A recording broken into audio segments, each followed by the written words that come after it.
The original Pokemon games were released on September 28, 1998, and it was a huge success, selling a whopping 31 million copies, and to this day is the best-selling Pokemon game of all time. But to go even further, if you include Pokemon Green and Yellow into the equation, then the original games become the 6th best-selling video game of all time. Pokemon became not only one of the most iconic franchises of all time, but also the highest-grossing media franchise of all time, surpassing Star Wars and even Hello Kitty. But that begs the question. Do you guys ever wonder how Pokemon stayed relevant for decades? Or better yet, what was the root of Pokemon's success? My name is Pokey, and this is How Did Pokemon Get So Popular? So to answer this question, we need to go back and explain the creation behind the original Red and Blue games.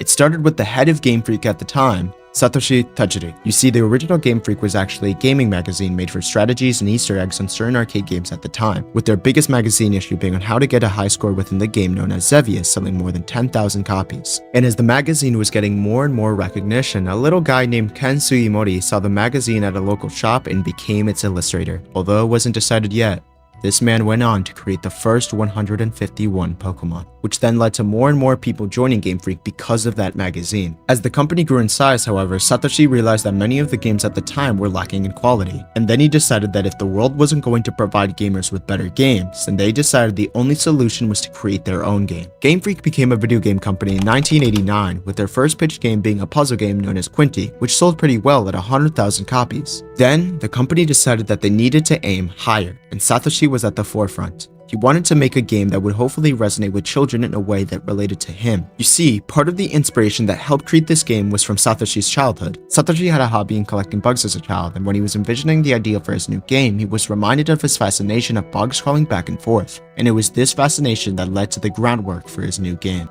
This, ladies and gentlemen, was the turning point.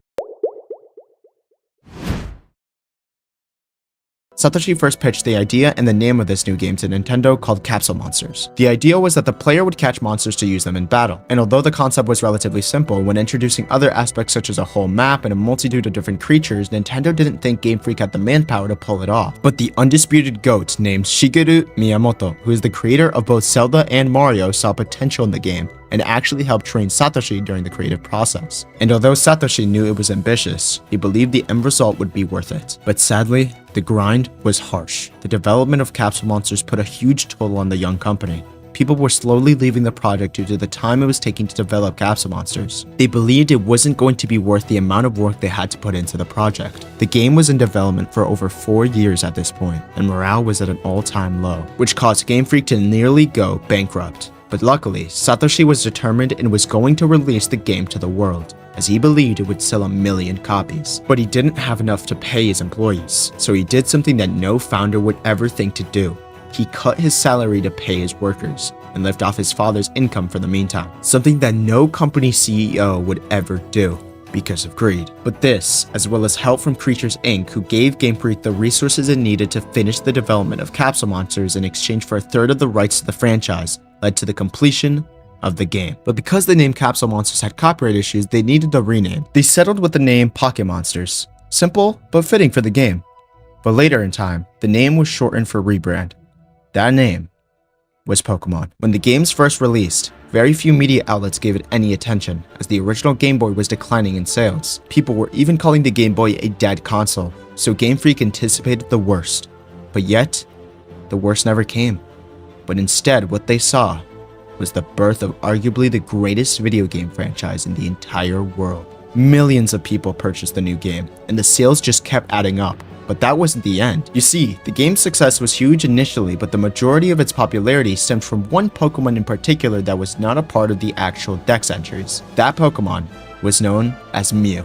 Mew was a secret Pokemon that was a last-minute addition to the games. Matter of fact, Mew was so unknown that not only did nobody know it was in the game, but Nintendo themselves didn't know it existed either. Game Freak were the only ones who knew of its existence and wanted the players to find Mew for themselves. This started an Easter egg hunt amongst gamers, which was the main contribution to Pokemon's success. People eventually found Mew by messing with the game's files, which would then trigger the encounter. This Easter egg was likely inspired by Game Freak's early magazine days mentioned earlier in the video. The success of those games made it the best-selling game on the Game Boy, surpassing even Tetris. The games became so big that it turned into an entire franchise, from a card game to an anime and even a manga. The early seasons of the anime also paid a major tribute to Satoshi as well. Ash's name in the Japanese version is actually Satoshi, while Gary was named Shigeru, which was a callback to Shigeru Miyamoto. Satoshi thought of Shigeru as a mentor and a hero during his development of Pokemon, and he stated he couldn't have done it without him. And then the rest was history. But before we move on, there's a couple of things that need to be addressed, which I will leave to Yuki. So can you take the floor, Yuki? Yes, that means you can finally be in the videos again, okay? Stop mushing and start.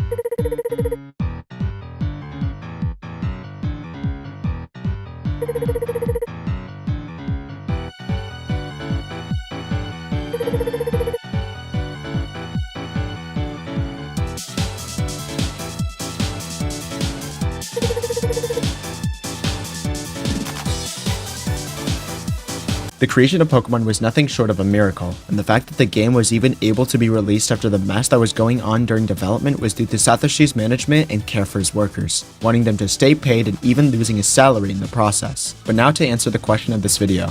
How did Pokemon get so popular? Well, the answer is simple, really. For starters, pun intended, the games were very simple. You can catch monsters and battle with them against other trainers while fighting your way to the top and becoming the Pokemon champion. Its simplicity was what made the game so popular and easy to get into, and what made Pokemon relevant all these years later is due to stretching out even further with merged TV shows, movies, and manga. They truly capitalized on its popularity, and as a result, it became a worldwide phenomenon. And to end this video off, we have likely Satoshi's best quote. "When you're a kid and get your first bike, you want to go somewhere you've never been before. That's like Pokemon. Everybody shares the same experience, but everyone wants to take it someplace else. And you can do that." If you could subscribe on your way out, that would mean a lot to me, friends. And comment down below what you believe makes Pokemon Pokemon and what got you into the series, as I do read a lot of my comments. But that's all Yuki wrote, and I'll see you guys next time. Peace.